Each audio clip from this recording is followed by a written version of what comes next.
Hi, everybody. We're back at her today with the Bailey School Kids and Dragons Don't Throw Snowballs, Chapter 5, called Snow Disaster.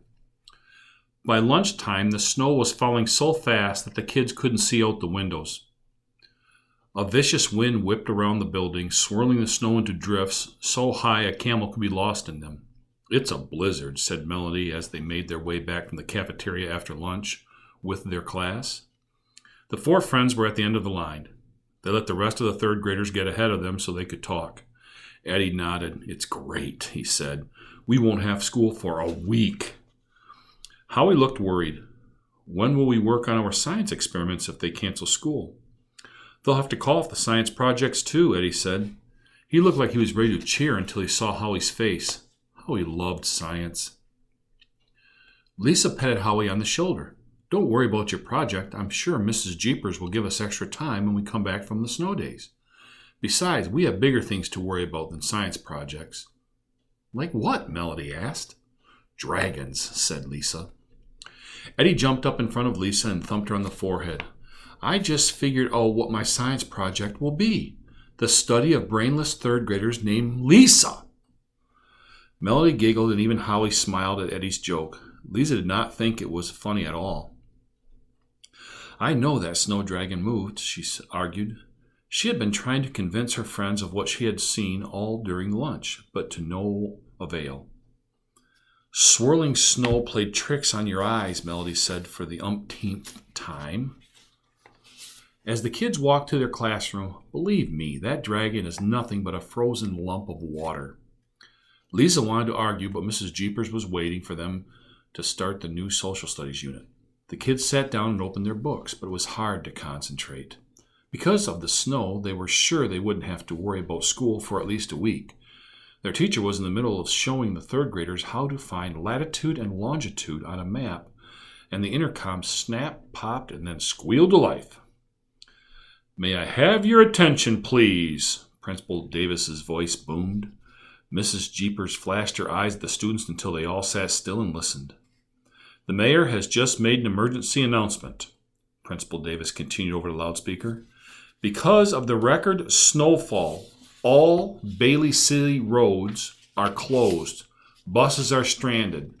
Cars are unable to make it through the piling snowdrifts. It's official. Bailey City is shut down. Obviously, students can't walk home in this kind of blizzard. There's only one thing to do. All students must remain at school until the emergency is over. Your parents have been notified." With that, the loudspeaker went dead. Eddie jumped up and grabbed his chest. "No!" he gasped. "It can't be. Say it isn't so." Their teacher, Mrs. Jeepers, gently rubbed the mysterious brooch on her throat and flashed her green eyes in Eddie's direction. Eddie immediately sat down. "This is an extreme situation," Mrs. Jeepers explained, "but we will be safe spending the night right here in Bailey Elementary." Most of the kids groaned. A couple whimpered. A boy named Huey raised his hand. "What will we eat?"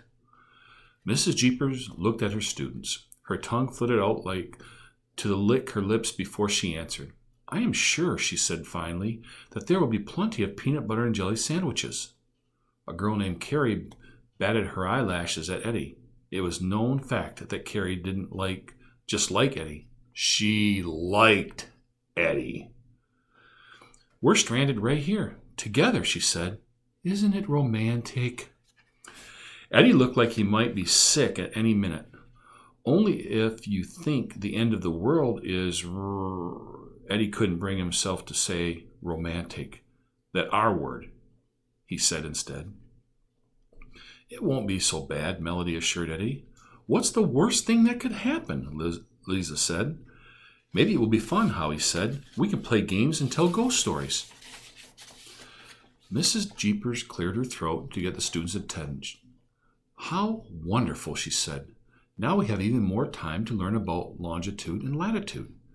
After that, we began our next mathematics unit on area and perimeter, and then we will... Obviously, the last thing Mrs. Jeepers had in mind was playing games or telling stories. Eddie thunked his head on the desk. "This isn't a snow day," he groaned. "It's a snow disaster." that's the end of chapter 5. I hope you guys are having a good day. Listen, keep reading. Keep doing your homework. You're doing a terrific job. I'm very proud of you. I'll talk to you soon. Have a great day.